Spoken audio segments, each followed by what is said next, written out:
Hello everyone. आता Navratri start होणारे म्हटल्यावर शॉपिंग तर केलीच पाहिजे. त्यासाठी आम्ही दोघी निघालो तुळशीबागला. पण बाहेर निघालो आणि फूड क्रेविंग नाही होणार असं कधी होणारच नाही. म्हणून आम्ही कोरेगाव पार्कला बाबास मॅगी पॉईंटला गेलो आणि मस्तपैकी चीज मॅगी खाल्ली. मग आम्ही तिकडून निघालो तुळशीबागला जायला. तुळशीबागला जायचं म्हटल्यावर पहिल्यांदा बाप्पांचं दर्शन व्हायलाच पाहिजे.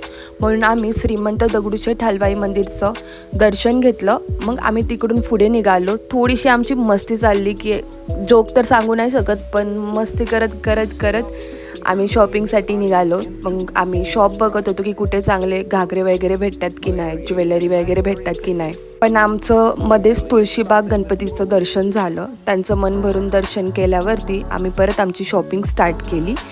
पण तिथे पण मला काही आवडेना, म्हणून हे तर मी नाही घेतलेलं आहे, पण तरी पण शॉपिंग केली, जे आवडत नव्हतं तरी पण. मग तिकडून आम्ही परत बाप्पांचं दर्शन केलं. श्रीमंत भाऊसाहेब रंगारी गणपती ट्रस्ट पुणेचं. तर इथंच माझं व्लॉगचा एंड होत, कारण माझी चार्जिंग संपली होती. तर तुम्हाला व्हिडिओ आवडला असेल तर लाईक करा, कमेंट करा आणि माझ्या चॅनलला सबस्क्राईब करा.